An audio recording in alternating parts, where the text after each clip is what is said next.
우리가 이른바 N번방이라고 불렀던 사건. 저희는 이 범죄가 가입자 전체가 저지른 집단 성착취 사건으로 규정합니다. 돈을 주고 가입한 공간에서 성착취 행위를 직접 주문하거나 그렇게 생산한 가학적인 영상물을 다시 사고 팔았다는 점에서 MBC는 오늘부터 이 사건을 집단 성착취 영상 거래 사건이라고 부르기로 했습니다.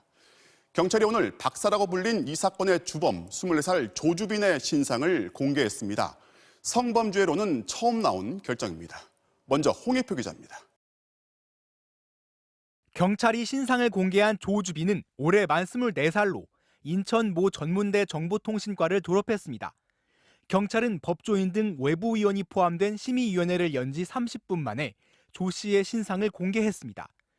서울지방경찰청은 신상을 공개한 이후로 조 씨가 불특정 다수의 여성을 노예로 지칭하며 성착취 영상물을 제작, 유포하는 등 수법이 악질적이라는 점을 들었습니다. 또 아동과 청소년을 포함한 피해자가 70명에 이르는 등 범죄가 중대하다고도 밝혔습니다.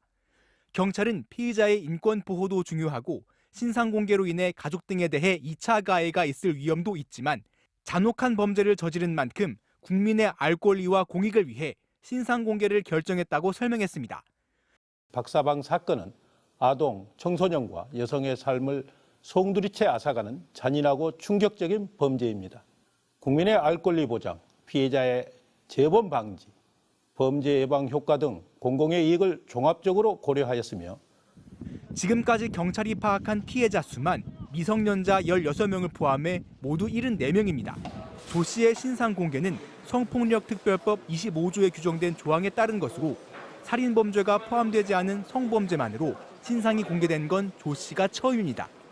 경찰은 내일 아침 8시 서울 종로경찰서 유치장에 구속돼 있는 조 씨를 검찰로 송치하면서 조 씨의 현재 얼굴도 취재진에 공개할 계획입니다.